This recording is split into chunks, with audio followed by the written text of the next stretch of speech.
सुरासुरा सेवित पाद पंकजा करे विराजत कमनीय पुस्तका विदेश्च पत्नी कमलासन प्रिया सरस्वती नृत्य तु वाचि मे सुधा वसुदेव सुतं देवं कंस चाणूरमर्दनं देवकी परमानंदं कृष्णं वंदे जगद्गुरुम्। अर्जुन उवाच मदनुग्रहाय परमं गुह्यमध्यात्मसंनितं यत्त्वयोक्तं वचस्तेन मोहोऽयं विगतो मम। મેળવવાની કોઈ દિવસ આપણા શાસ્ત્રકારોએ ના પાડી નથી. કોઈ દિવસ કોઈને મેળવવાથી વંચિત ન રાખો. શું પૈસા પાછળ પડ્યા છો, શું ગાડા થયા છો, નહીં, મેળવો. પૈસો અનિવાર્ય છે, પૈસા વગર કોઈનું ચાલતું નથી. અને પૈસા પાછળ ન પડો એમ કહેનારો માણસ સૌથી વધારે પૈસા પાછળ પડેલો હોય છે. પૈસો હાથનો મેલ છે એમ આપણને સમજાવ્યું. ઘણી વાર કહું છું કે આપણા મગજમાં એ વાત ઉતરી જાય ને મેલ સમજીને આપણે ખંખેરીએ તો એ પોતે લઈને હાલતો થઈ જાય. આના કરતાં બીજું કઈ રહસ્ય એમાં નથી. તેથી બકવાસ છે વ્યાસપીઠ ઉપરથી આવી ખોટી વાતો કહેવાતી હોય. શું પૈસા પાછળ પડ્યા છો, પડો, પૈસા પાછળ પડો. રાજર્ષિ છે અમારે ત્યાં, પૈસો કમાવે રાજર્ષિ છે, ઋષિ છે. ક્યાં ખર્ચો તે જુઓ, કમાઈને રાખવાનું નથી, સારા કામમાં ખર્ચવાનો છે. અને હોય તો જ ખર્ચશો. ખર્ચશો શું? પૈસો કમાવો નહીં, પૈસો કમાવો નહીં, અને બધા કડકાઓ જ ભેગા થાય તો સંસ્કૃતિનું કામ થાય ખરું? ત્યારે પૈસો સારા કામમાં ખર્ચવો જોઈએ એમ કહેનાર માણસને ખબર હોવી જોઈએ પહેલા કમાવવો જોઈએ. પારકા પૈસે પરમાનંદ ના થાય. તેથી પૈસો કમાવાનો ઉપદેશ છે આપણે ત્યાં. શ્રી સૂક્ત અને લક્ષ્મી સૂક્ત આપણા વેદોની અંદર ગાવામાં આવ્યા છે. અને આપણે ત્યાં રાજાઓને પણ ઋષિ કયા છે.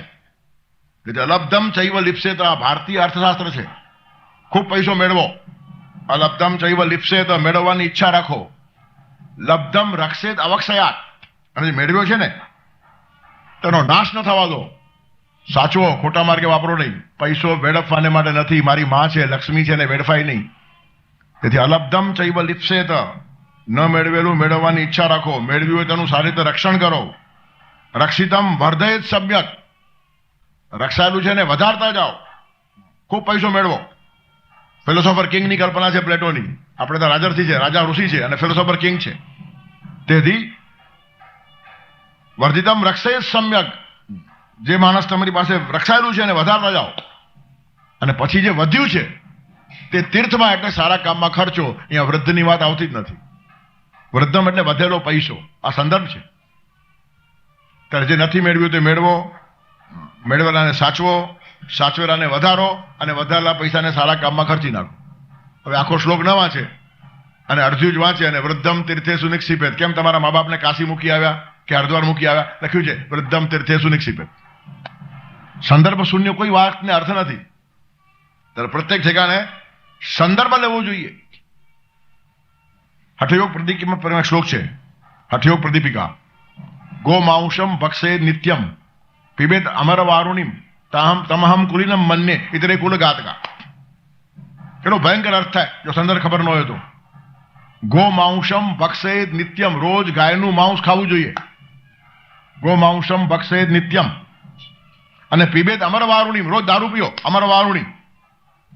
અને આવું જે કરશે તમહમ કુલીનમ મન્યે, એને હું કુળવાન કહું છું. અને નથી કરતા તે ઇતરે કુલ ઘાતકા. રોજ જે ગોમાંસ ખાતો નથી, દારૂ પીતો નથી, તે કુલીન નથી, એ કુલ ઘાતક છે. અને આવું કરે છે તે કુળવાન છે. હવે આવો નવો અર્થ લો તો સત્યાનાશ થાય. તેથી સંદર્ભ સમજવો પડે કે હઠયોગ પ્રદીપિકામાં ગોમાંસ કોને કહે છે? ગો શબ્દે નોદિતા જીવવા. ગો એટલે જીભ, અને તત્પ્રવેશોષ્ઠી તાલુની, એ જીભને ઊંધી કરીને તાળવા પાસે લઈ જવાની. અને એના કારણે જે સ્રાવ થાય છે ને એને ગોમાંસ કહેવાય છે. ગોમાંસ એટલે ગાયનું માંસ નહીં. સત્યાનાશ થાય જો સંદર્ભ ન સમજે તો. તેથી ગો શબ્દે નોદિતા જીવવા તત્પ્રવેશોષ્ઠી તાલુની. ગો શબ્દનો અર્થ છે જીભ, એ તાલુમાં પ્રવેશે અને ત્યાંથી જે પછી સ્રાવ થાય સરસ મજાનો, એ યોગની પ્રક્રિયા છે. અને એનો અનુભવ રોજ કરવો જોઈએ.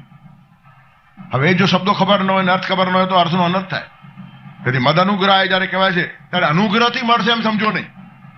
સાધના જોઈએ, પુરુષાર્થ જોઈએ, સમજદારી જોઈએ, આ બધું જ જોઈએ છે, પણ એ પૂરતું નથી. સાધનાની અધુરાશને સમજી લો, મહેનત અને પુરુષાર્થની અધુરાશને સમજી લો, અને એમાં ઈશ્વરની કૃપાની જરૂરિયાત છે એ જાણો. તેથી ascending human efforts and descending grace of God, ચડતો માનવ પ્રયત્ન અને અવતરતી ઈશ કૃપા.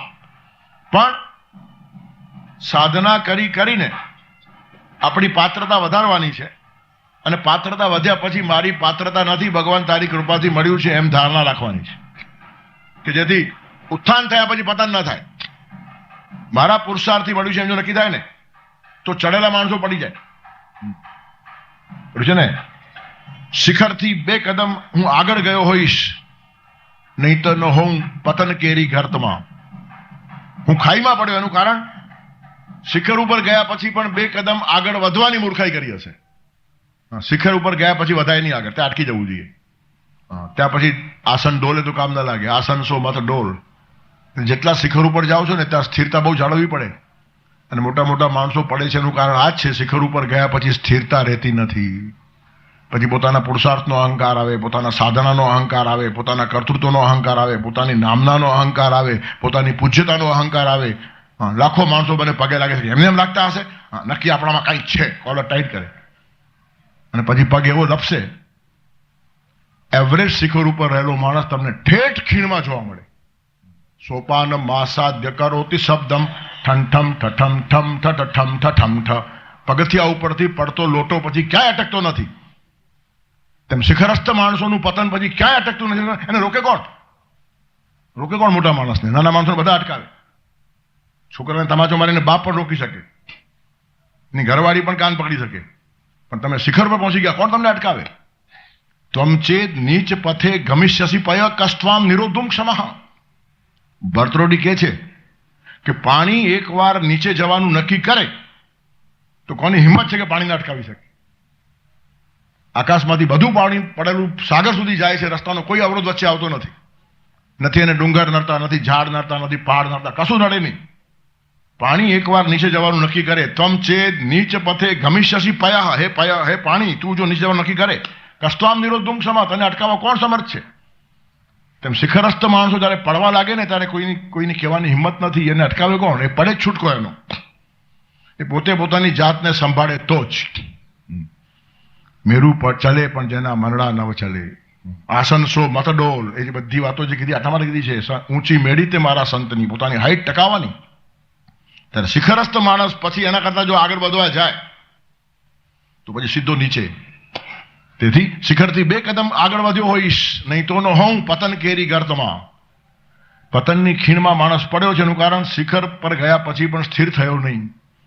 ત્યારે કોઈક ઠેકાણે સ્થિરતા જોઈએ, અને સ્થૈર્ય મદ અનુગ્રહાય, પરમાત્માની કૃપા હોય તો જ ટકે. હા, જે લોકોનું જીવનમાં પતન થયું નથી ને આર પાર નીકળી ગયા છે, સમજો ઈશ્વરનો વરદસ્ત એના માથા ઉપર છે, પડવા જ નથી.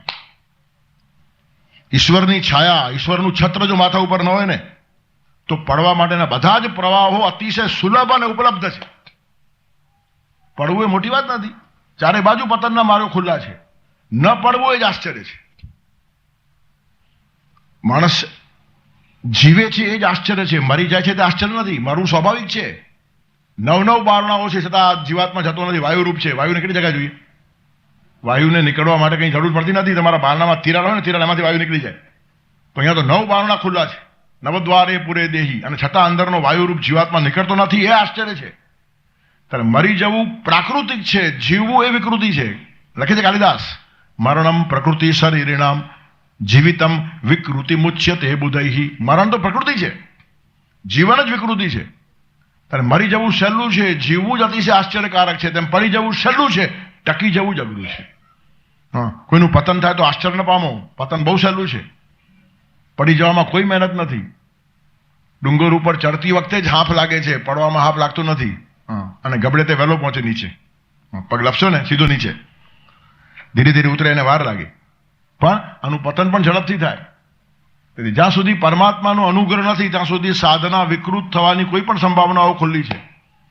એટલે સાધના વગર પરમાત્મા મળે છે એવી ભ્રાંતિમાં રો નહીં, અને સાધનાથી જ મળી જશે એવો અહંકાર રાખો નહીં. આ બેલેન્સ જેને જાળવતા આવડે ને તે માણસોને ખબર પડે. અને આ હાઈટ અર્જુન પાસે છે એનું ગૌરવ છે. 11મા અધ્યાયની શરૂઆત કેટલા હાઈટથી અર્જુન કરે છે. બાદ અનુગ્રહ આવે, ભગવાન તમારા અનુગ્રહથી આ વાત કરી છે, મારી કોઈ લાયકાત નથી. અધ્યાત્મને મને શું લાગે વળગે? અર્જુને કોઈ એવી સાધના કરી નથી, કોઈ દિવસ નાક પકડીને આંખ બંધ કરીને બેઠેલો મહાભારતમાં દેખાતો જ નથી. તો તમે મને આટલી મોટી વાતો કહો છો, એ તમારા અનુગ્રહ સિવાય મને કશું લાગતું નથી. અને તમારો અનુગ્રહ છે, મારી પાત્રતા નથી એમ બોલવું એ જ મોટામાં મોટી પાત્રતા છે. હું પાત્ર નથી એમ જેને લાગ્યું એ ખરો પાત્ર છે. તમે મને આટલું મોટું સ્થાન આપ્યું, પણ એને હું યોગ્ય નથી એમ જે માણસ બોલતો હોય તે ખરેખર યોગ્ય હોય છે. અને હું આટલો યોગ્ય છું છતાં મને સ્થાન નહીં આપ્યું, એના જેવો અયોગ્ય માણસ કોઈ નથી. મારામાં યોગ્યતા છે, પાત્રતા છે, છતાં મને સ્થાન મળતું નથી, એવી વેદના જ્યારે અંદર શરૂ થાય ને ત્યારે સમજી લો હજી પાત્રતા મેળવવાની સાધના બાકી છે. જે દિવસે પાત્રતા આવશે ને તે દિવસે પાત્રતાનો ઘમંડ ના હશે, ગર્વ ના હશે, ખ્યાલ પણ ના હશે. ઉલટાનું હું અપાત્ર છું એમ લાગશે. પરમાત્મા તમારી કેટલી બધી કૃપા છે, મારી કોઈ લાયકાત વગર તમે આટલું બધું મને આપો છો. મને બહુ પંક્તિઓ ગમી. મસ્તક, હૈયું, હાથ, બહુ દઈ દીધું નાથ. શું ઓછું છે? શેની ફરિયાદ કરવાની છે? માથું આપ્યું છે, હૈયું આપ્યું છે, હાથ આપ્યા છે, સમજદારી આપી છે, ભાવ આપ્યો છે, ક્રિયાની પાત્રતા આપી છે, કર્મ કરવાની શક્તિ આપી છે. ત્યારે મસ્તક, હૈયું, હાથ, બહુ દઈ દીધું નાથ. જાજુ હવે શું માગવું?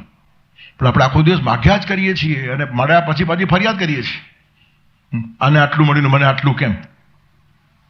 એ ચર્ચાનો અને ચિંતાનો વિષય જ નથી. જીવતું સિદ્ધને ચિંતા કરે, કૃષ્ણને કરવું હોય તેમ કરે. તેથી ઈશ્વરનો અનુગ્રહ એ સાધનાની પરિપક્વતામાંથી આવવો જોઈએ, જીવનની ઉણપમાંથી નહીં. મારી અધુરાશો ઢાંકવાને માટે પરમાત્માની કૃપા નહીં. મારી સાધના ઓછી જ પડશે આ ખ્યાલમાંથી આવેલો અનુગ્રહ છે.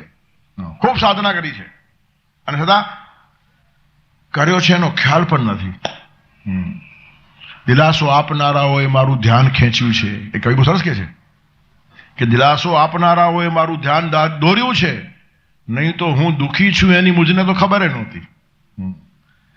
એ માણસ એવો મસ્ત જીવતો હોય, એને અગવડ છે તે પણ લોકો આવીને કે તમે આવી અગવડમાં જીવો છો, કોને ખબર? એ લોકો કે ત્યારે ખબર પડે કે અગવડ છે, નહીં તો અહીંયા અગવડ છે જ ક્યાં? સગવડ જ સગવડ છે. ત્યારે અગવડ કોને કેવી ને સગવડ કોને તેવી. એક ભાઈએ મને કીધું બહુ અગવડ છે. શું અગવડ છે? નહીં, એક પોતાનું ઘર તો હોવું જોઈએ ને, કમસે કમ પોતાનું ઘર તો હોવું જોઈએ. પછી નિશ્ચિંત થવાય. તને તારું ઘર મળી જાય તો નિશ્ચિંત થઈ જશે એમ. કેટલા બધા ઘરવાળા 3 મિનિટમાં ઘર વગરના થઈ ગયા. તમે નિશ્ચિંત કોને કહેશો? એક ઘર તમારું થઈ ગયું, તમે નિશ્ચિંત થઈ ગયા એમ? ઘર તમારું થાય તો નિશ્ચિંત ન થવાય, ભગવાન તમારા થાય તો નિશ્ચિંત થવાય. આપુલાશા એક દેવ કરુની ગ્યાવા, તેને વિના જીવ સુખ નવે. અને એક ઘર નહીં, તમારા 100 ઘર માટીમાં જાય 1 મિનિટમાં. આ બધું ભગવાન આપણને શીખવાડે છે. બીજાના દ્રષ્ટાંતથી શીખે તે અનુભવી કહેવાય. ત્યારે કોઈ પણ ઠેકાણે માણસ ગરબાર વગરનો થઈ જાય, પણ પરમાત્મા વગરના તમે ક્યારેય થવાના નથી. ત્યારે ખરું જે મેળવવા જેવું છે તે શું છે? પણ મોટા ભાગના માણસો એમ માનતા હોય ઘરનું ઘર તો બહુ સારું, ઘરનું ઘર તો બહુ. કોને ખબર ઘરનું ઘર કોને કહેવાય? અને એવા તો કેટલા પાટિયા ઘર પર ફરી ગયા. તમારા પરદાદાનું પાટિયું લાગ્યું હતું, એ ગયા પછી દાદાનું લાગ્યું, એ ગયા પછી બાપાનું લાગ્યું, હવે તમારું લાગ્યું, તમે અધિકારનું લાગશે. આ જ ઘર બધાનું છે અને બધા મારું મારું કરતા મરી ગયા, એક પણ ભેગો લઈ ગયો. તેથી ઈશ્વર બધું જે આપે છે તેમાં સમાધાનથી જીવવાની જે વૃત્તિ છે ને મોટા મોટી વાત છે. અને ક્ષત્રિય હોવા છતાં, લડાઈના મેદાનમાં હોવા છતાં અર્જુન પાસે આ છે, એ કેટલી મોટી પાત્રતા છે. બધા અનુગ્રહ આવે, ભગવાન તમારો અનુગ્રહ છે. એ તો અર્જુનને તો જરાક થોડો અહંકાર, સાત્વિક અહંકાર કરવાનો પણ અધિકાર છે. ગાંડીવ ધનુષ્યથી ત્રિભુવનને ધ્રુજાવનારો આ માણસ છે કે જેવો તેવો માણસ નથી. અને તે અનુગ્રહની ભાષા બોલે છે. અને પાછા કોની પાસે બોલે છે? જેના ખભા ઉપર હાથ મૂકીને રમતો હતો. પાસેના માણસનો અનુગ્રહ માનવો એ સહેલી વાત નથી. કોઈ મોટા માણસનો આપણા પર અનુગ્રહ છે આપણે માની શકીએ, પણ અર્જુનનો કૃષ્ણ સખા હતો અને કબૂલાત છે. આ અધ્યાયમાં જ કહે છે અર્જુન, સખેતી મત્વા પ્રસભમ યદુક્તમ, હે કૃષ્ણ હે યાદવ હે સખેતી, અજાનતા મહિમાનંત વેદમ મયા પ્રમાદાત પ્રણયેન વાપી. બહુ પાસેના માણસ પાસે સમર્પણ થવું અતિશય અઘરું છે. કંઈ મહાનતા, કંઈ મોટાઈ, કંઈ જુદું, કંઈ અલગ દેખાતું માણસ સમર્પિત થાય, પણ આ તો આપણો જ, આપણા ભેગો જ રમે છે. યહૂદી લોકો એમ કહે છે કોઈ જ પૈગંબર પોતાના ગામમાં પૂજાતો નથી. એનું કારણ સાવ પાસેનો માણસ આપણા જેવો જ લાગે, સમર્પણ થાય કેવી રીતનું?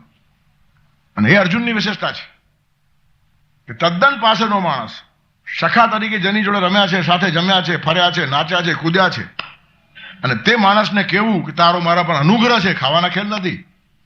અરે મોટા માણસને પણ આપણે કહી શકતા નથી. કોઈકનો અનુગ્રહ સ્વીકારવો એ નાની વાત નથી, અને જેવા તેવાનો સ્વીકારાય પણ નહીં. પણ પાત્રતા અને યોગ્યતા જોયા પછી કોકનો અનુગ્રહ છે, મોટા માણસનો પણ સ્વીકારવાની તૈયારી ન હોય તો પોતાની જોડે રમનાર માણસનો અનુગ્રહ છે, કેટલી મોટી વાત છે. અર્જુન સૌથી છેલ્લો માણસ હોઈ શકે સમર્પિત થવામાં. કૃષ્ણની પાસે આખી દુનિયા સમર્પિત થઈ શકે, અર્જુન ન થઈ શકે. એનું કારણ બહુ પાસેનો માણસ છે. નજીકનો માણસ સમર્પિત થાય એ જગતમાંનું મોટામાં મોટું આશ્ચર્ય છે. એનું કારણ નજીકના માણસને આટલો અહોભાવ રહેતો જ નથી. તેથી એમ કે છે ને, ગાંવચા ગાંડ્યા ને પરદેશચા દેશ પાંડ્યા. દૂરથી આવ્યો તો દેશ પાંડ્યો મોટો કહેવાય, ને ગાંવનો હોય તો ગાંડ્યો કહેવાય. તેથી નજીકના માણસની કિંમત સમજવીને અઘરામાં અઘરું જગતમાં કામ હોય તો આ છે.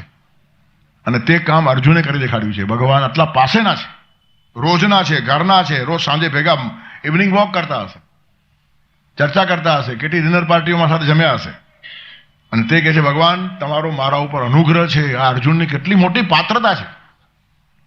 હું અપાત્ર છું, હું નાનો છું, હું સામાન્ય છું, અને તમારી કૃપાથી જ મને આમ આ બધું મળે છે એમ લાગવું. આપણે કહીએ છીએ ભગવાનની કૃપાથી લીલા લહેર છે, આપણે ખાલી બોલવા પૂરતું, સમાજને કહેવા પૂરતું. અંદર તો એમ સમજીએ છીએ કે દેશમાંથી આવ્યા હતા લઈને દોરી લોટો, ભૂમિમાં આવીને વાળ્યો એવો ગોટો કે થઈ ગયા કરોડપતિ. પણ ગોટો આપણે વાળ્યો એમ સમજીએ છીએ. ઈશ્વરની ઈચ્છાથી મોટા થયા એમ અંદર ધારણા નથી. તેથી બહાર બોલવું જુદું અને અંદર સમજણ હોવી આ વાત જુદી છે. અર્જુન સહજતાથી કે છે, 11મો અધ્યાય ખુલતાની સાથે એના મોઢામાંથી પહેલો શબ્દ આ નીકળ્યો છે, મદ અનુગ્રહાય. કેટલી મોટી વાત થઈ ગઈ. આપણને બધાને અર્જુને સરસ ગાઈડલાઈન આપી છે કે જીવનમાં જે કંઈ મળ્યું હશે, વિત્ત મળ્યું હશે, વિદ્યા મળી હશે, સત્તા મળી હશે, નામના મળી હશે, કીર્તિ મળી હશે, મોટાઈ મળી હશે, પૂજ્યતા મળી હશે, એક જ વાત રાખો, મદ અનુગ્રહાય, પરમાત્માની કૃપા છે. ઈશ્વરની કૃપાથી જ મળ્યું છે અને ઈશ્વરની કૃપાથી જ ટકશે. જે દિવસે ઈશ્વરનો હાથ ઉપર નહીં હોય ને તે દિવસે કોઈનો સાથ તમને નહીં હોય. સાનુકૂલે જગન્નાથે સાનુકૂલમ જગત્રયમ, પ્રતિકૂલે જગન્નાથે પ્રતિકૂલમ જગત્રયમ. જગન્નાથ સાનુકૂળ તો આખી દુનિયા સાનુકૂળ, અને જે દિવસે જગન્નાથ પ્રતિકૂળ તે બધા પ્રતિકૂળ. If God be for you who can be against you, and if God is against you who can favour you. પરમાત્મા તમારી જોડે છે તો તમારી સામે કોઈ પડે નહીં, અને પરમાત્મા તમારી સામે જો હોય તમારી સાથે કોઈ ઊભું ન રહે. આ જેને સમજાઈ ગયું તે માણસને ખરો અનુગ્રહ ખબર પડ્યો. મદ અનુગ્રહાય પરમમ. ભગવાન તમે અનુગ્રહ મારા પર કર્યો છે. અને કેટલી મોટી વાત કહી નાખી, પરમમ ગુહ્યમ અધ્યાત્મ સંગીતમ વચઃ. જે પરમ ગુહ્ય છે, જેને અધ્યાત્મ કહેવામાં આવે છે, અને આવું જે વચ ત્વયા ઉક્તમ, તમે જે આ વચન કહ્યું છે તેનાથી અયમ મમ મોહ વિગત, આ મારો મોહ ખલાસ થયો. તેથી અર્જુનની સાધના છે, તપશ્ચર્યા છે, પુરુષાર્થ છે, શૌર્ય છે, ધૈર્ય છે, વીર્ય છે, ચારિત્ર્ય છે, શું નથી બધું અર્જુન પાસે છે. અને છતાં સાવ નજીકના માણસને કહે છે કે તારો મારા ઉપર અનુગ્રહ છે. આપણે તો પરમાત્માને જોયા જ નથી એટલે પરમાત્માનો અનુગ્રહ છે એમ બોલવામાં આપણને બહુ મહેનત ના પડે. પણ રાત દિવસ હાથ તાળી મારતા અને સાથે રમતા હોય ને, તેનો અનુગ્રહ સ્વીકારવો, તેની મહત્તા સ્વીકારવી, ત્યાં સમર્પણની ભાવના કેળવવી, એ બહુ ઊંચી કક્ષા છે. તેથી અર્જુન સામાન્ય નથી, આપણને માનીએ એવી રીતનો. અર્જુન બી આપણા જેવો હતો, મૂંઝાઈ ગયો હતો. અરે વાત જુદી છે આખી. અર્જુનનો આખો મોહ પણ જુદો હતો. બે ધર્મોની વચ્ચે મોહ હતો. ધર્મ અધર્મનો ચર્ચા જ નથી ત્યાં. એક તરફ એનો પુત્ર ધર્મ છે, વ્યક્તિ ધર્મ છે, અને બીજો તરફ એનો ક્ષાત્ર ધર્મ, વર્ણ ધર્મ છે. ક્ષત્રિયનો વર્ણ છે, વર્ણ ધર્મ લડવાનું કહે છે, અને પુત્ર ધર્મ પૂજા કરવાનું કહે છે. કથમ ભીષ્મહમ સંખ્યે દ્રોણમ ચ મધુસૂદન. ભીષ્મ અને દ્રોણ જેવા માણસો જેની મારે પૂજા કરવી જોઈએ તેને મારે કેમ? તેથી પુત્ર ધર્મ કહે છે પૂજા કર, તારા વડીલો છે. ભીષ્મ પિતામહ છે, દ્રોણાચાર્ય તારા ગુરુ છે, આચાર્ય દેવો ભવ એમ શાસ્ત્રો કહે છે. તેથી એનો વ્યક્તિ ધર્મ જે છે, પુત્ર ધર્મ, તે પૂજા કરવાની વાત કરે છે. અને ક્ષાત્ર ધર્મ કહે છે ગુરુ બુરુ પિતા પિતા કાંઈ નહીં. અધર્મના પક્ષે ઉભો રહ્યો તે સ્વજન હોઈ શકતો નથી. સ્વજનમ હિ કથમ હિત્વા સુખિનશ્યામ માધવ. અર્જુન પ્રહલાદમાં પૂછે છે કે આ સ્વજનોને મારીને સુખી કેમ થવાય? અને એ બધું ભગવાન સમજાવે છે કે તું કોને સ્વજન માને છે. સાચા અને સારા કામની અંદર જે ઊભા હોય તે જ સ્વજન હોય. પરમાત્માને નુકસાન થાય, સંસ્કૃતિને નુકસાન થાય, ધર્મને નુકસાન થાય, આવું કામ કરનારા માણસોની જે લોકો જે જોડે ઊભા રહેશે તે આપણા સ્વજન હોઈ શકતા નથી. એ મોહ ભગવાને દૂર કર્યો છે. એક અધર્મ છે ને એક ધર્મ છે તો ન સમજે આટલો બોગો અર્જુન નહીં હતો, આપણે પણ સમજીએ છીએ. ધર્મ અધર્મની ચર્ચા અહીંયા છે જ નહીં. બંને પ્રકારના ધર્મો છે અને આવા સિચ્યુએશનમાંથી જ્યારે માણસ પસાર થતો હોય ને ત્યારે એ મોહ, એનું નિરસન ભગવાનની કૃપા સિવાય થાય નહીં. ધર્મ અધર્મનો મોહ તોડી નાખવો બહુ સહેલો છે. ભીષ્મ અને દ્રોણ પૂજ્ય લાગતા હતા છતાં એમને મારવાના હતા. મન કામ નહોતું કરતું, ગભરાઈ ગયો હતો. આ સાત્વિક મોહ હતો. ધૃતરાષ્ટ્ર જેવો મામકા પાંડવાવાળો મોહ નહીં હતો. મોહ ધૃતરાષ્ટ્રને પણ હતો, પણ એ સ્વાર્થી હતો. દુર્યોધન સિવાય કશું એને દેખાતું જ નહીં હતું. આટલો એ માણસ બ્લાઇન્ડ થયો હતો, આંખોથી પણ આંધળો અને સમજણથી પણ આંધળો હતો. મોહિત માણસ વધારે આંધળો હોય. હા, ખરેખર આંધળા કરતા પણ મોહાંત માણસ વધારે ભયંકર છે. એનું કારણ પેલો તો દેખતો નથી અને આ છતી આંખે આંધળો છે. તેથી મોહાંત માણસો જગતને બહુ મોટું નુકસાન કરે હંમેશા. એનું કારણ સ્વાર્થ સિવાય કશું દેખાય જ નહીં. એમનું સૂત્ર હોય છે પૈસો મારો પરમેશ્વર, બૈરી મારો ગુરુ, છૈયા છોકરા શાલિગ્રામ, સેવા કોની કરું. એ પત્ની છોકરાઓને જ ઓળખે, બીજાને ઓળખે જ નહીં. અને એના માટે આખી દુનિયાને પણ નુકસાન કરવા માણસ તૈયાર થઈ જાય. તેથી એનું સૂત્ર જ આ હોય, પૈસો મારો પરમેશ્વર. ઈશ્વરનું નામ લેવાનું પણ પૂજા પૈસા નહીં. અને જ્યાં પૈસો ન મળતો હોય ત્યાં ઈશ્વરના માટે પણ જવું નહીં. ઈશ્વર તો સાઈડમાં છે, એ તો વાપરવાનું સાધન છે. એનાથી પૈસો મળે છે માટે આ ક્ષેત્રમાં ઘૂસેલા હજારો માણસો છે. ધંધાદારી સોદાગરો છે આ માણસો. એ ભક્ત નથી, ઉપાસક નથી, સાધક નથી. તેથી ધંધો કરવાને માટે ધર્મમાં ઘૂસેલા માણસો છે. તેને આ ખબર ન પડે મદ અનુગ્રહ કોને કહેવાય. ઈશ્વરનો અનુગ્રહ શું છે સમજાય જ નહીં. એનું કારણ સીધો સોદો કરીને જે માણસ કામ કરતા હોય અનુગ્રહની જરૂર પણ શું પડે. તમે ભગવાન ભરોસે કામ કરતા હો તો અનુગ્રહની જરૂર પડે. ઈશ્વરની કૃપા હોય તો જ તમને મળે. એનું કારણ તમે સોદાઓ કરતા જ નથી. તેથી મદ અનુગ્રહ સમજવાને માટે પણ ભક્ત અને ઉપાસક હોવાની જરૂરિયાત છે. તેવા તો બહુ ઓછા છે. ધૃતરાષ્ટ્રને અનુગ્રહ ખબર જ ન પડે. એનું કારણ બધું જ કેલ્ક્યુલેટિવ થ્રુ આઉટ. દ્રૌપદીને વિવસ્ત્ર કરવાની ચેષ્ટા ચાલતી હતી તે વખતે પણ આ આંધળો માણસ પોતાની સંપત્તિ ગણતો હતો. દ્રૌપદીની બેઇજ્જતી થાય છે એ જોઈ શકતો નહીં હતો, પણ દ્રૌપદી ચીસો પાડતી હતી ત્યાં સાંભળતો નહીં હતો. પણ આટલો કોલ્ડ બ્લડેડ માણસ હોય, કઈ લાગે જ નહીં એને. પૈસો મારો પરમેશ્વર, જે થવાનું થાય. The love of money is the root of all evils. પૈસાની પછવાડે જ્યારે માણસ પાગલ થાય ને ત્યારે કયું પાપ ન કરશે તે કહો. સગા બાપનું ખૂન કરતા પણ માણસ નહીં અચકાય. ભાઈને કાપી નાખે, પતિ પત્ની એકબીજાને ઝેર પીવડાવી દે. એક વખત જો પૈસા માટે આસક્તિ નિર્માણ થઈ, પરમેશ્વરના અનુગ્રહથી પૈસો મળશે એમ નહીં, પૈસો જ પરમેશ્વર છે આ સમજણ જ્યારે નિર્માણ થાય ત્યારે મોહ બહુ ભયંકર હોય છે. તેથી પૈસો મારો પરમેશ્વર, બૈરી મારો ગુરુ, છૈયા છોકરા શાલિગ્રામ, તો સેવા કોની કરું. અને આજે મોટા ભાગના લોકોની આ જ ધારણા છે. વાતો ગમે તેવી કરતા હશે પણ જરા ઊંડા જાઓ. એક વેંત ઉતરો ને ત્યાં તો તળિયું આવે. ઊંડા જાઓ શું માણસોમાં ઊંડા જઈને? અરે ઊંડા જવાની જરૂર નથી. એક વેંત તો ઉતરો, તરત તળિયું દેખાશે આ માણસનું. આવા છાછડા માણસો થયા છે કે એક વેંતમાં પણ કંઈ પવિત્રતા નથી, અંદર તો બધું ખરાબ જ છે. સાતમે પડદે જવાની જરૂર નહીં. પહેલો પડદો જ ભયંકર છે. માણસને ઓળખવા માટે 7 પડદા સુધી જવું પડે. પણ આ તો ઓળખવા એટલા સહેલા છે કે પહેલે પડદે જ કચરો છે. પૈસો મારો પરમેશ્વર, પહેલો પડદો જ ખરાબ. બૈરી મારો ગુરુ, આ બીજો પડદો. છૈયા છોકરા શાલિગ્રામ, 3 પડદા ખુલ્યા એટલે આખું નાટક ક્લિયર કે આ શા માટે આવ્યો હતો આ ક્ષેત્રમાં. ત્યારે કહેવાનું તાત્પર્ય મદ અનુગ્રહાય બહુ મોટી વાત છે. 11મા અધ્યાયની શરૂઆત અતિશય પવિત્ર છે. એટલે તારીખ પણ 11 છે, ભગવાનની કૃપા છે. 11મી તારીખે 11મો અધ્યાય. હા, 2 એકડા જીવ અને શિવ ભેગા થાય ને, અર્જુન અને કૃષ્ણ ઉભા છે, એનો સંવાદ ચાલે છે. તેથી કહેવાનું તાત્પર્ય મદ અનુગ્રહાય પરમમ. અર્જુન અનુગ્રહ માને છે એ મોટી વાત છે. મદ અનુગ્રહાય પરમમ ગુહ્યમ અધ્યાત્મ જ્ઞાન અતિશય ગુહ્ય છે. અતિશય ગુહ્ય. કારણ કે એક થવાની વાત છે ને. દ્વૈત મિટાવીને અદ્વૈત સાધવું છે. સામાન્ય ભૌતિક પ્રેમ પણ ત્રીજા માણસની હાજરી સહન કરતું નથી. જો પ્રેમીઓ હંમેશા એકાંત ઝંખે છે. પછી લૂંટાય પણ છે. બિચારા આગળ નીકળી જાય આડાવડા ફરવા માટે. પછી ગુંડાઓ લાભ બી લે. પણ શા માટે દૂર જાય છે? કોઈ બે જણા જો પ્રેમમાં પડ્યા હોય તો એકાંત ઝંખે, પછી દૂર જાય, જંગલોમાં જાય, ત્યાં જાય બધું, પછી પોલીસો લખે આવું બધું કરો નહીં, ફસાઈ જશો, ઝડપાઈ જશો, પણ એ જે હશે તે, પણ એ લોકો એકાંત ઝંખે છે એ વાત નક્કી. ત્રીજા માણસની મૌજૂદગી ત્યાં ચાલતી નથી, હાજરી ત્યાં ચાલતી નથી. તેથી હિન્દી ભાષામાં એક કહેવત આવી, કબાબ મેં હડ્ડી. ત્રીજો માણસ સામાન્ય પ્રેમમાં પણ ન ચાલતો હોય તો અધ્યાત્મમાં ક્યાંથી ચાલે? ભૌતિક ખાલી શારીરિક મિલન થવાનું છે, ત્યાં પણ ત્રીજા માણસની હાજરી ચાલે નહીં, તો આત્મિક મિલનના અધ્યાત્મમાં ભીડ કાઢી ચાલે. તેથી અધ્યાત્મના ટોળા હોય જ નહીં. મને પત્રકારે પૂછેલું એકવાર, મને કે આ બધા તમાશાઓ થાય છે ને હજારો લાખો માણસો ભેગા, શું જરૂર છે? મને કે અધ્યાત્મની અંદર તો 5-25 માણસો ઘણા થઈ ગયા.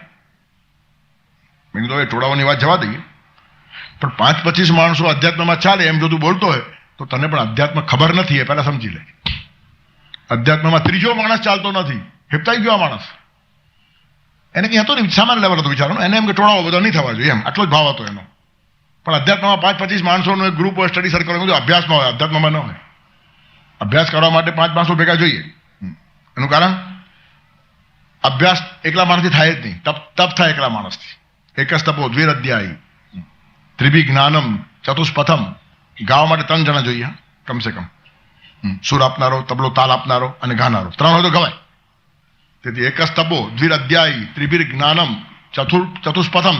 રસ્તો કાપવો તો 4 જોઈએ, અને લડવું હોય તો ઘણા જોઈએ. કેટલા જોઈએ આખું બધું શાસ્ત્ર છે આપણે ત્યાં. પણ અધ્યાત્મની અંદર ત્રીજા માણસની હાજરી પણ બાધક છે. ત્યારે પ્રિયતમ અને પ્રિયતમા કે પતિ અને પત્ની, જેનું ખાલી શારીરિક ભૌતિક મિલન થવાનું હોય તો ત્યાં પણ ત્રીજા માણસની હાજરી ચાલતી નથી. એ પણ એટલું ગુહ્ય છે, તો આ પરમમ ગુહ્ય હોય કે ન હોય? જ્યાં આત્મા ને આત્માનું મિલન છે. અને એટલે જ ગુરુ શિષ્યના સંબંધો પતિ પત્નીના સંબંધ કરતા પણ વધારે ગહેરા અને ઊંડા છે. એનું કારણ, ત્યાં શારીરિક મિલન નથી, ત્યાં આત્મમિલન છે. બંને એક થઈ જાય. પણ કેટલી મોટી હાઈટ જોઈએ, આવી જોડીઓ તો અદ્ભુત, કોઈ એકાદ મળે વર્ષે. આશ્ચર્યોશ્ય વક્તા કુશલોશ્ય શ્રોતા. ઉપનિષદ કહે છે આશ્ચર્યકારક વક્તા હોય ગુરુ, એટલે આશ્ચર્યકારક. અસ્ખલિત ધારા અને પ્રવાહ ચાલતી હોય, લોકો દંગ થઈ જાય કે શું આ માણસ બોલે છે. અને સાંભળનારા આટલા ખુશ હોય, એવું જ ઝીલતા હોય કે રિપીટેશન કરવાની જરૂર જ ના પડે, પુનરુક્તિ કરવી જ ના પડે. આટલી આત્મસાત કરવાની તૈયારી. તેથી પ્રાજ્ઞ અને પ્રેમાળ ગુરુ અને સુજ્ઞ અને શ્રદ્ધાવાન શિષ્ય, ત્યાં અધ્યાત્મ શરૂ થાય. ગુરુ પ્રાજ્ઞ હોવો જોઈએ, પ્રાજ્ઞ, ચિંતનશીલ, પ્રકૃષ્ટ જ્ઞાન જેની પાસે છે. પ્રાજ્ઞ માણસો ઓછા હોય, સ્મૃતિમાન ઘણા હોય, બુદ્ધિમાન જોઈએ એટલા મળે, પ્રાજ્ઞ ઓછા મળે. એટલે પ્રાજ્ઞ અને મેધાવી આ ઊંચી કક્ષા છે. બ્રહ્મ પ્રજ્ઞાંચ મેધાંચ તન્નો દેહી વનસ્પતિ. પ્રજ્ઞા અને મેધા માગવા જેવી ચીજો છે. મેધાથી ધારણા આવે અને પ્રજ્ઞાથી ચિંતન આવે, અનંત વિષયો ખુલી જાય.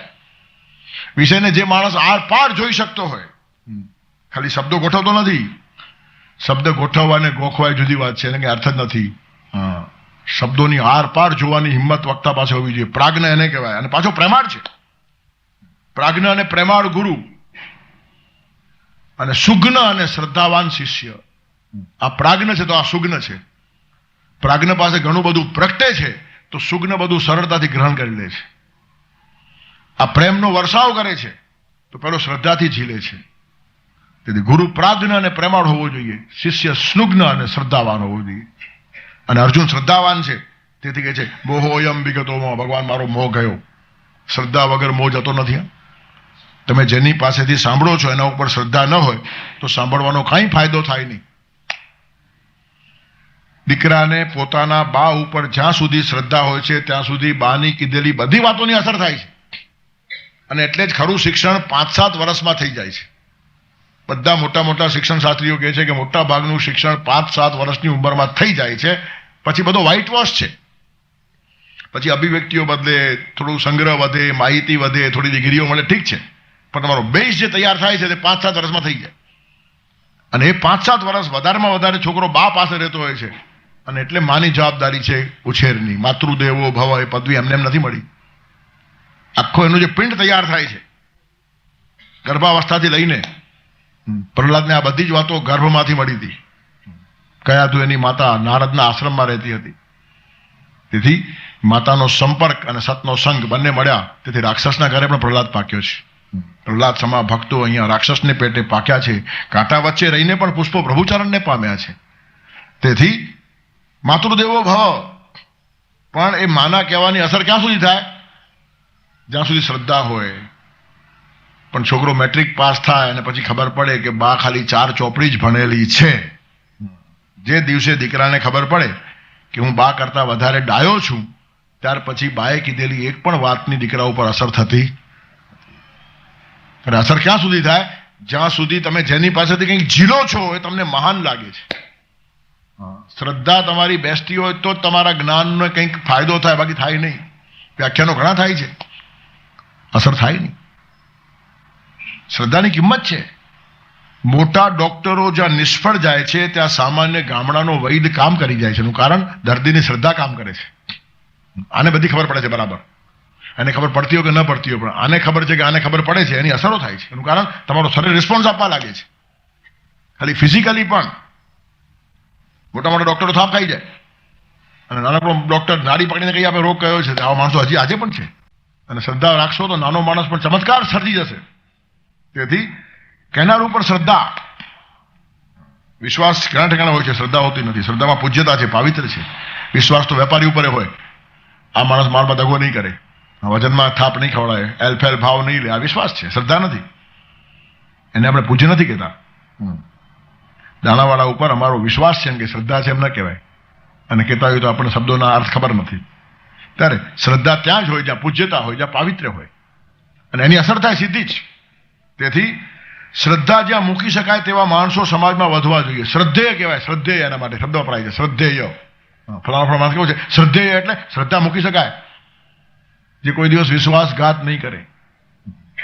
અને વિશ્વાસઘાત સમાજનો થાય તો ઠીક છે, સમાજનો થાય તો સમાજને નુકસાન થાય. ચાલો 5, 10, 15 લાખ કોકડા ખાઈ ગયો, ઠીક છે. પણ પોતાનો વિશ્વાસઘાત થયો, પોતાની જાત જોડે ઈમાનદાર નથી.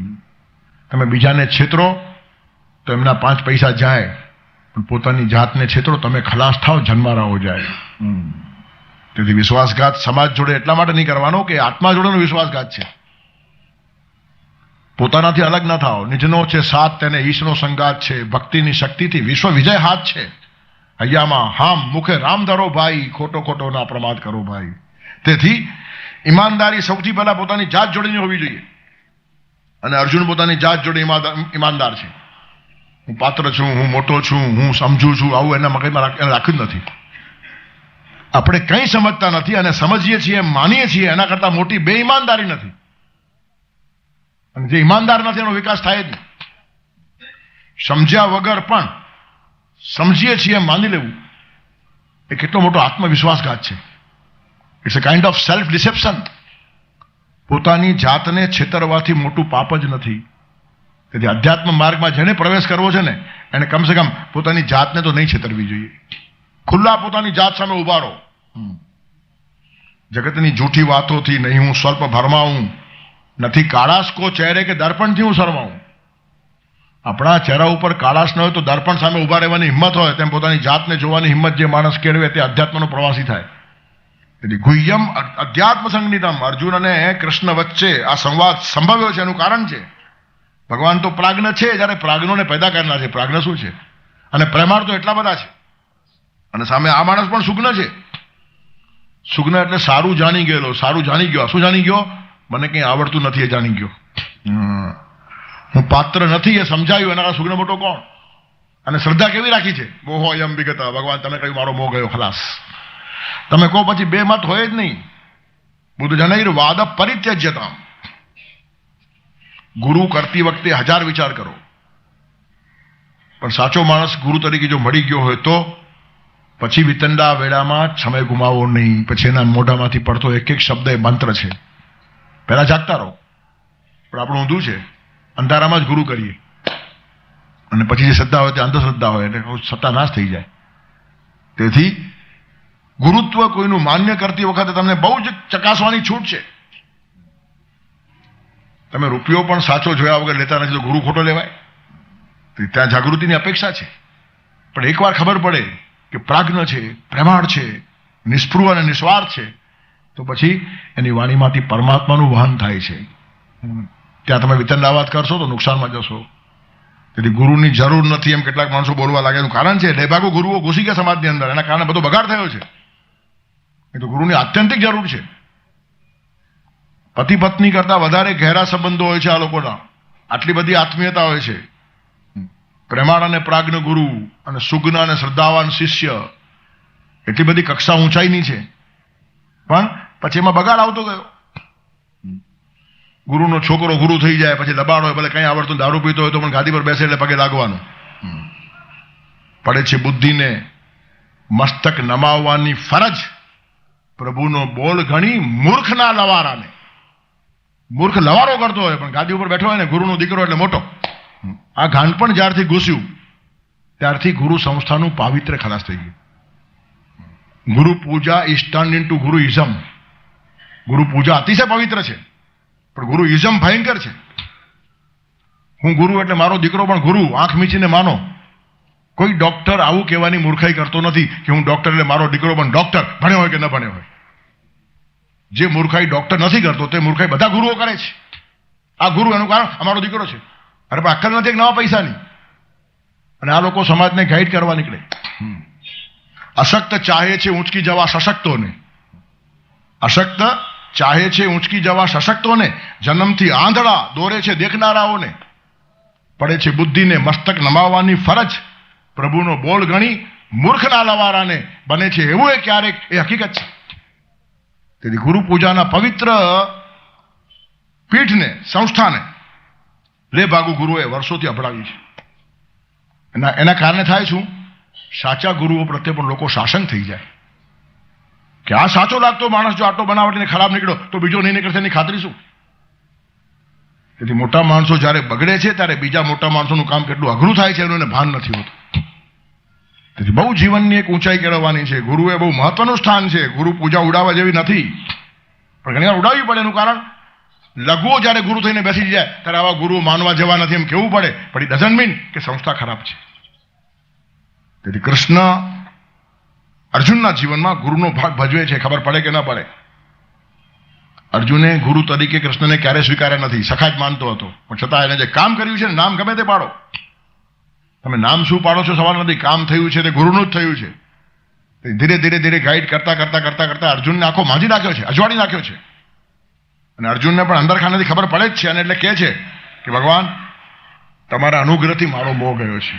મોહોયમ વિગતો મમઃ.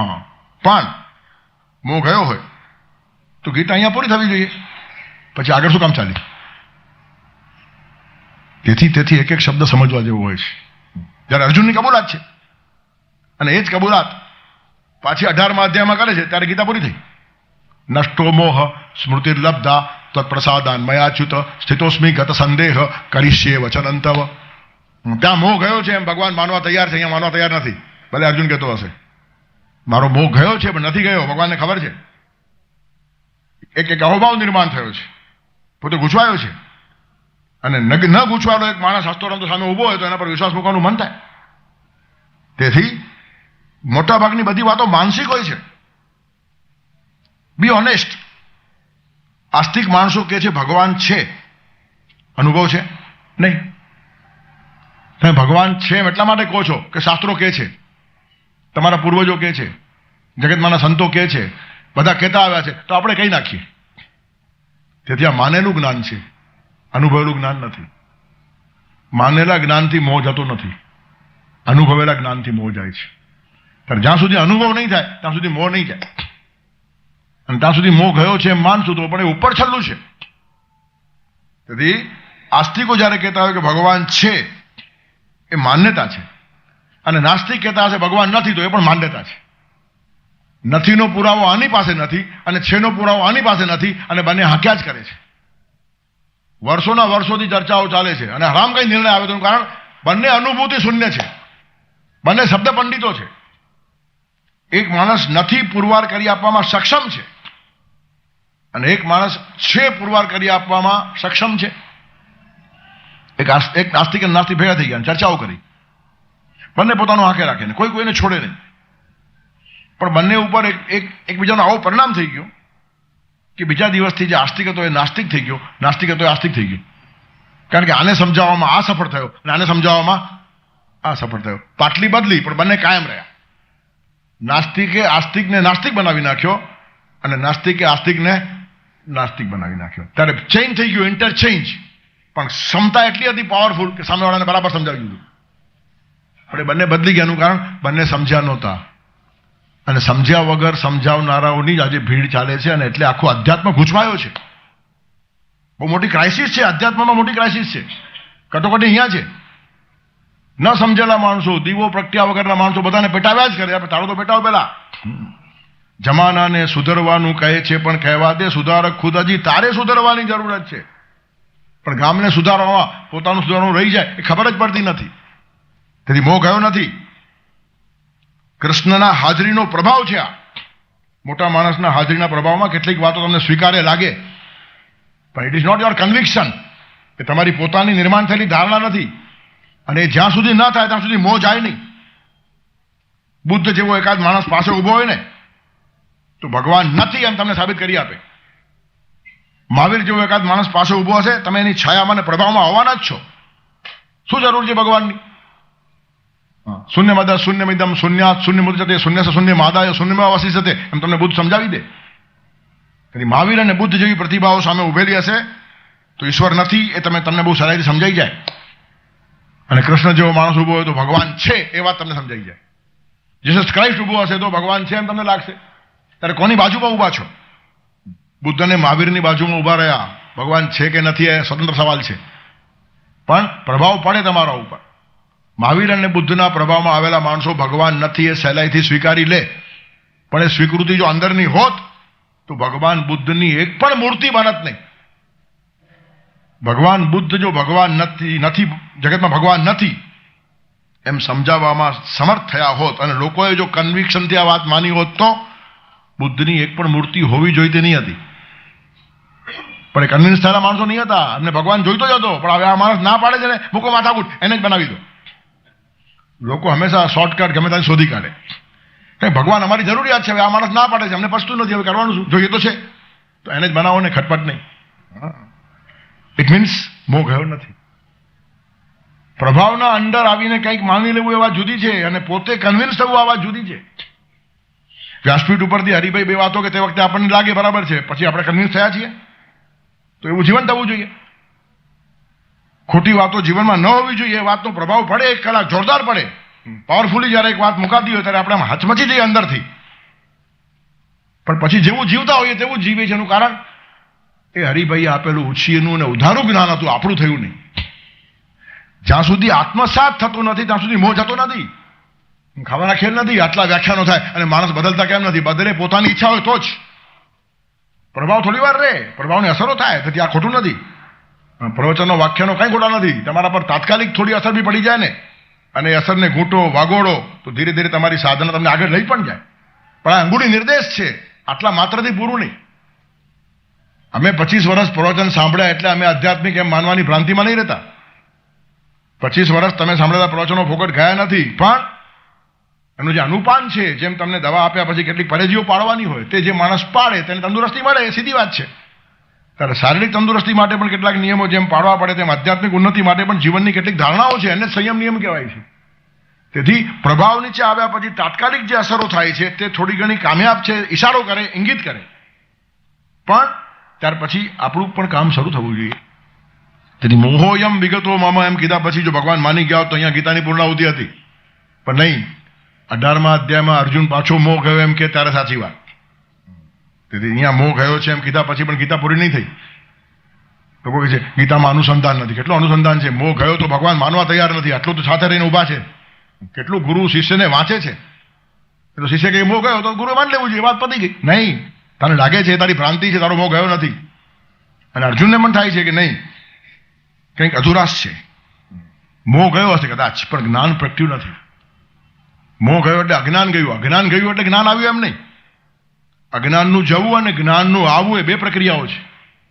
તેથી કદાચ અર્જુન સાવ સાચો હોય કે મોહ ગયો જ છે તો પણ અજ્ઞાન ગયું છે, જ્ઞાન આવ્યું નથી. જ્ઞાન અનુભૂતિ વગર આવતું જ નથી. સામાન્ય તમારું અજ્ઞાન દૂર થાય, થોડી માહિતી મળે, 5-15 શાસ્ત્રો વાંચી કાઢો તો અજ્ઞાન નીકળી જાય. પણ જ્ઞાન આવ્યું ખરું? જ્ઞાન ક્યારે આવ્યું કહેવાય? જ્યારે તમારી સમજણ અને તમારી વર્તન વચ્ચે કોઈ અંતર ન રહે ત્યારે જ્ઞાન આવ્યું કહેવાય. Knowing is doing. જય હનુમાન જ્ઞાન ગુણ સાગર. જ્ઞાન જ્યારે ગુણમાં પરિવર્તન થાય ને ત્યારે જ તમે જ્ઞાન મેળવ્યું છે એમ કહેવાય. નહીં તો ખાલી ગોખણ્યું જ્ઞાન છે, એ પાંડિત્ય છે, જ્ઞાન નથી. જ્ઞાન ગુણ સાગર. વિદ્યાવાન નહીં, વિદ્યાવાન ગુણી. વિદ્યાવાન ગુણી અતિ ચાતુર. જો ક્યાંય ભૂલ નહીં થાય. 13મા અધ્યાયમાં જ્ઞાનના લક્ષણો કીધા છે, પણ ત્યાં આખું લિસ્ટ ગુણોનું આપ્યું છે. અમાનિત્વમ, અદંભિત્વમ, અહિંસા, શાંતિ, આર્જવમ. એ ક્યાં જ્ઞાન આવ્યું? તો ગુણ છે, પણ જ્ઞાન એટલે જ ગુણ. અને એ જ વાત બરાબર સોક્રેટિસ પણ કહે છે, નોલેજ ઇઝ વર્ચ્યુ. જ્ઞાન એ જ સદગુણ છે. જ્યાં સુધી જ્ઞાન જીવનમાં ઉતર્યું નહીં ત્યાં સુધી એને જ્ઞાન કહેવાય જ નહીં, માહિતી કહેવાય, બોજો કહેવાય. એ નોલેજ બર્ડન છે. Knowledge is burden. Knowledge is power. Knowledge is light. ક્યારે? ત્યારે તમારું થાય, આત્મસાત થાય, જીવનમાં ઉતરે ત્યારે જ. ત્યારે જ્ઞાન જીવનમાં ઉતરે તો શક્તિ, જીવનમાં ઉતરે તો પ્રકાશ, અને માથામાં જ ભરાઈ રહેતો બોજો. અને આવો બોજો લઈને ઘણા માણસો ફરે છે. અને તે તુકારામે મોટા મોટા પંડિતોને કહી નાખ્યું કે વેદાંત ચાતો અર્થ આમાંથી જ થાવા, ઇતરાની વાવા બોજ માથા. તમે ભાર લઈને ફરો છો વેદોનો, તમને અર્થ ખબર નથી. શબ્દો ખબર છે, મને અર્થ ખબર છે. વેદ વાંચ્યા વગર આ માણસ વેદ સમજી ગયો હતો, અને વાંચેલા માણસ સમજ્યા નહોતા. એનું કારણ એણે આત્મસાત કર્યું છે. તેથી મોહ જવું એટલે અજ્ઞાન જવું, અને જ્ઞાન પ્રગટવું એ બે પ્રક્રિયાઓ છે. ત્યારે અહીંયા મોહ ગયા સુધી કદાચ અર્જુન ખરેખર આવી ગયો પ્રામાણિકતાથી, તો પણ હજી પોતાનું જ્ઞાન થયું નથી. અને એ જ્ઞાન મેળવવાને માટે એ પોતે કહે છે કે ભગવાન તમારી વાત બધી સાચી છે, પણ જ્યાં સુધી હું પ્રત્યક્ષ જોઉં નહીં ત્યાં સુધી હજી અધુરાશ લાગે છે. અર્જુનની પણ કબૂલાત છે. મોહ ગયા પછી માણસ પાછો કહે છે દ્રષ્ટુમ ઈચ્છામિ, હજી જોવાની ઈચ્છા છે. એનું કારણ જોયું નથી. એનો અર્થ તમારા પ્રભાવથી માન્યું છે. તમારો પ્રભાવ એટલો છે, 10 અધ્યાયમાં તમે એટલી બધી વાતો કરી છે કે મોહ નીકળી જવો સંભવિત છે. પણ છતાં કંઈક અધુરાશ અને પોતાને પણ લાગે છે. એટલો એ સુગ્ન છે. કૃષ્ણ જો પ્રાજ્ઞ હશે તો સામેનો માણસ એટલો સુગ્ન છે કે તારો મોહ નથી ગયો તે જેમ ભગવાનને ખબર છે તેમ મારો મોહ હજી પૂરો નથી ગયો તે અર્જુનને પણ ખબર છે. જો કે કેટલી કેટલી સૂક્ષ્મ સંવાદની ભાષા છે. આને કહેવાય અધ્યાત્મ. આટલા જ્યારે એકબીજાને ઓળખે, મેન્ટલ ટોનિંગ આવું થયું છે, કીધા વગર એકબીજાને સમજે. પતિ પત્નીનું આવું મેચિંગ હોવું જોઈએ. કીધા વગર એકબીજાની વાત સમજે. બોલીને કહેવું પડે તો બહુ દૂરની વાત થઈ ગઈ. બોલીને ઘણું કહેવાય ગયું. કેટલા દિવસ બોલવાનું? ગુરુ શિષ્યના સંબંધો આવા છે. કારણ ફ્રેન્ડ્સ બી આવી રીતના, મિત્રો આવી રીતના હોય, સમજેલા જ હોય, હજારો માઇલ દૂર હોતા હોય, 5-10 વર્ષે એકાદ વખત જ મળે, પણ મળે ત્યારે કંઈ ટોનિંગ એવું જ હોય કે જાણે ગઈકાલે જ મળ્યા હતા. બેની વચ્ચે એક સમજણ છે, અને સમજણ આવીને ત્યાં ગેરસમજણને પ્રવેશ જ નથી. જ્યાં ગેરસમજણ થઈ શકે છે ત્યાં હજી સમજણ નિર્માણ થઈ જ નથી. ત્યાં હજી પ્રેમનો અભાવ છે, ત્યાં હજી પ્રેમનો દેખાવ છે. તેથી પતિ પત્નીના સંબંધો વિશ્વાસથી યુક્ત અને સંશયથી પરે હોવા જોઈએ. સંશય નિર્માણ થયો એટલે પ્રેમમાં ક્યાંક ખામી છે. તેથી એક ટોનિંગ થવું જોઈએ પરસ્પર. અને તે અર્જુન અને કૃષ્ણનું ટોનિંગ કેવું છે? મોહ ગયા પછી પણ ગયો નથી એમ ભગવાન સમજે છે, અને પૂરેપૂરો ગયો નથી અર્જુનને પણ ખબર છે. તેથી આવું સરસ ટોનિંગ છે, અને તેથી ગીતા બરાબર આગળ ચાલે છે. તો અર્જુન હવે જરા અનુભૂતિની ઝંખના રાખે છે, કારણ કે અધ્યાત્મ એ અનુભૂતિનો વિષય છે. શાસ્ત્રનું પાંડિત્ય અને પોથી વાત જુદી છે, પણ અધ્યાત્મ અનુભવ વગર સંભવે જ નહીં. ત્યારે હવે જોવાની વાત જે અર્જુન કરે છે તેના 2 શ્લોકોનું પાલન કરી રાખશું આવતા રવિવારને માટે. ભવાપ્યયૌ હિ ભૂતાનામ શ્રુતૌ વિસ્તરસો મયા ત્વત્તઃ કમલપત્રાક્ષમ